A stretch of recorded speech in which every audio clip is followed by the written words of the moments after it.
Rory. Go ahead, Rory. Thank you, James. I wonder if you could try and put into words for us how good a day that was for England, please. It doesn't get much better than that, I don't think.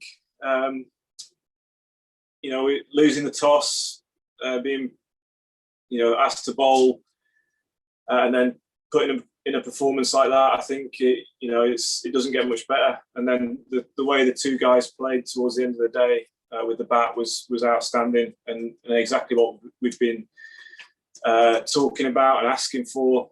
Both with ball and the bat, we've displayed exactly what we wanted to do throughout this series today. I mean, in the sort of history of great first days, it sort of goes back to Melbourne or Trent Bridge. I know you missed that latter one, but I mean, you can count the sort of days that go like that on one hand, can't you, in even a career you're on? Yeah, absolutely. I think the only difference with Melbourne is I was keen to bowl there and I wasn't today for some reason. I was trying to tempt Joe into batting, but he was I think he was leaning towards a bowl, but we'll never know. So, it's taken out of our hands. We got asked to bowl. And then we just, we didn't know how the wicket was going to play. I thought it was going to be pretty good. It's probably a little bit quicker than we expected. And got a bit of swing early on as well, which always helps. And then, the way all the bowlers adjusted to the wicket, with the lengths that we bowled, the lines that we bowled, I thought was brilliant. And again, something that we've been talking about, trying to bowl as that unit, as a group. We just absolutely nailed it today.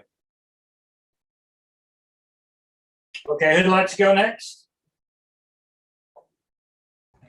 I can, Danny. Yeah, go ahead.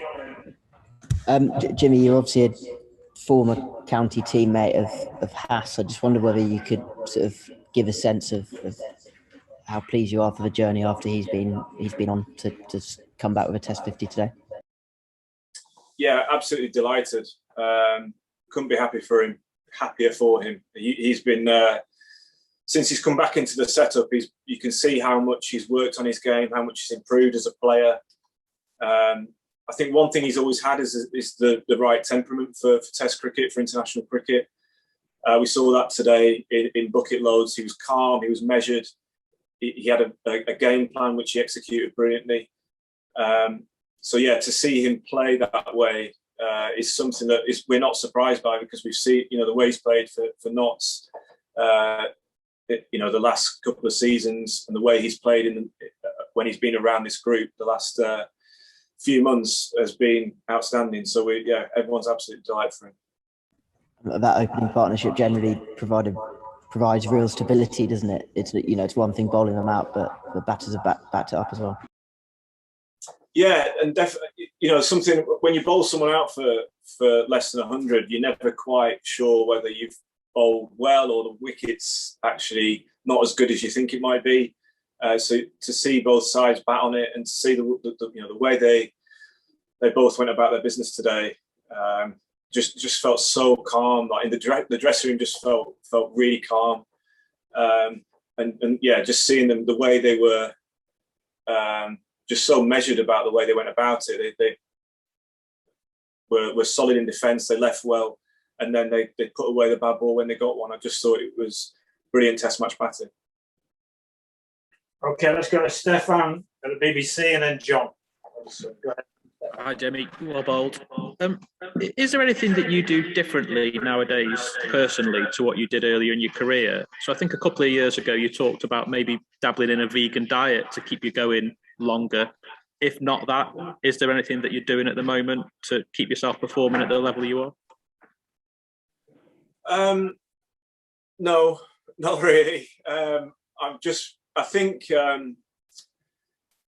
certain things have changed. I think as I've got older, I feel like I've got to work that little bit harder in the gym. I feel like I bowl less in practice and nets, and try and save it for when it matters in the middle. Apart from doing sort of bits of technical work. I think as long as my body's in really good shape, I think the biggest sort of test in Test cricket is mentally, and keeping yourself switched on through games, making sure you can switch off outside of games when you're not bowling, but getting yourself up for bowling big spells and playing in big games. I think that is the biggest challenge, and for me, that's something that I've thankfully always had and got. And I think again, I've managed that well this week, having the few days off after Lords, that disappointment, after bowling 50 odd overs, and then managing to come here, making sure my recovery is really good, eating well, coming here and ready to go again a week later. That's been probably the biggest bit is that sort of the nutritional side and the recovery, making sure they're absolutely spot on so that I can keep going through a tough series. On the subject of keeping the body healthy, you've talked about the toll that it's taken on you before, or even struggling to brush your teeth. Does fast bowling hurt any more or less than it used to? Yeah, it still hurts, but I think you just, it's something that I've got used to. I've had injuries and niggles throughout my career, and you just find a way of putting up with it. You find a way of getting on with things. It's just part and parcel of the job. And walking off at Lords, I've involved 50 odd overs. Pretty much everything hurting, feet hurting. I think that just gives you so much satisfaction that you've put a shift in for your team, and you know that not far around the corner is an innings where you're just going to have to bowl 8 overs. So thankfully for me, that's today. Thanks, Jimmy. Well done. Cheers, Stefan. We'll go to John, please. I was going to say, Jimmy, it's pretty unusual for you to open the bowling at the end of the completed innings. You conceded 6 runs. Sorry, I missed that. It's pretty unusual for you to open the bowling. By the time the innings is completed, you've conceded just 6 runs. Yeah, unusual. But that's just, just shows how good a day we've had. I'd have taken it this morning for sure. I think Joe wanted me to bowl after lunch, which might have scuppered those figures, but I managed to talk him into bowling Craig from that end for a few more overs, which worked out for us. So just have to make the most of it while it lasts, to be honest. Because as I said, these days don't come, or as has been said before by Rory, these days don't come around very often. So you've got to just be happy when they do. And the wicket of Cody, is that always extra special? Yeah, I think so. I've talked about this before. We've had some great battles over the years. He's a fantastic player and someone you want to keep quiet as a team, especially in a 5-match series. If he gets going, then he can be very destructive. And I think the way we've bowled at him throughout this series has been really, really good. And we've just got to try and keep doing that. Try and keep him quiet as often as we can, because we know how. If he gets going, it could be a long series for us.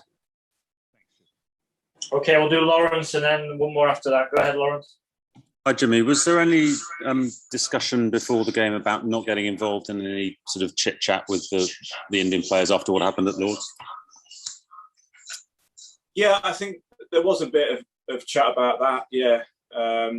We were we were just making a point of trying to focus on us and what we do well. I think that, the first 3 or 4 days at Lords, I thought we played brilliantly. We didn't really get involved in too much discussion, maybe until day three. And then after that, maybe just at times did affect us a little bit, or as individuals a little bit.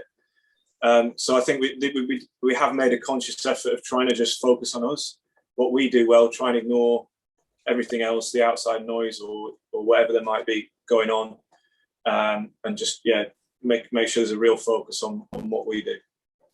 Cheers. Any more, please? Okay, I think Brilliant. Brilliant. Cheers. Thank you. Cheers. Thanks.